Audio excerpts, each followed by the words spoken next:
ये है corona virus का वो मॉडल जो आपको खबरों और टीवी में दिखाया जाता है।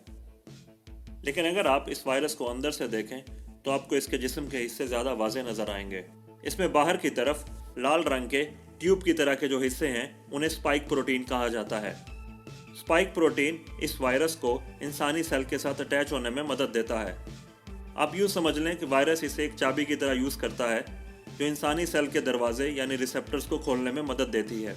इस वायरस में दूसरी अहम चीज़ mRNA है जो कि सफ़ेद कलर के कैप्सूल के अंदर बंद है। ये वायरस का जीनियाती मादा है जो वायरस को रेप्लिकेट करने में मदद देता है। आप ऐसे समझ लें कि ये mRNA एक रेसिपी है जिससे वायरस के प्रोटीन बनते हैं। 10 जनवरी 2020 को जब कोरोना वायरस का जेनेटिक सीक्वेंस छाया किया गया तो साइंसदानों ने इसके mRNA को स्टडी किया और फिर इस mRNA से उन्होंने स्पाइक प्रोटीन बनाने का सीक्वेंस कॉपी किया और उसे लेबॉर्ट्री में बनाया। स्पाइक प्रोटीन का mRNA बनाने के बाद एक बड़ा चैलेंज ये था कि इसे इंसानी जिस्म में किस तरह दाखिल किया जाए, क्योंकि कोई भी mRNA अगर इंसानी जिस्म में बगैर प्रोटेक्शन के डाला जाता है तो उसे फ़ौरन हमारे जिस्म के एंजाइम्स तबाह कर देते हैं। फाइज़र, बायोनटेक और मॉडर्ना ने इस काम के लिए चिकनाई की एक लेयर को इस्तेमाल किया, जबकि एस्ट्राजेनेका ने बंदरों में मौजूद कोरोना वायरस की एक किस्म को लिया और उसे नाकारा बनाकर उसे एज अ कैरियर यूज़ किया और यूँ सितंबर 2020 में पहली mRNA वैक्सीन मार्केट में आई। mRNA वैक्सीन जब लोगों में दी जाती है तो इंसानी जिस्म को वायरस के खिलाफ एंटीबॉडीज़ पैदा करने पर मजबूर करती है। आइए ये बात समझने की कोशिश करते हैं। फ़र्ज़ करें कि ये एक इंसानी सेल है।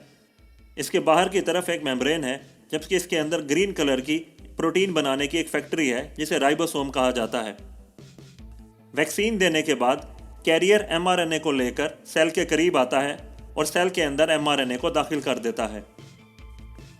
उसके बाद ये mRNA प्रोटीन बनाने वाली इन फैक्ट्रियों पर काबू पा लेता है और इंसानी सेल को मजबूर करता है कि वो स्पाइक प्रोटीन बनाए।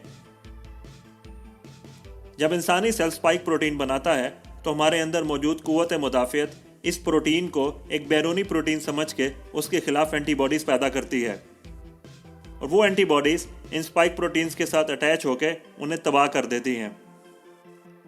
उनमें से कुछ एंटीबॉडीज़ तो ये प्रोटीन तबाह करने में इस्तेमाल हो जाती हैं, जबकि कुछ पीछे रह जाती हैं जो मेमोरी के तौर पर काम करती हैं।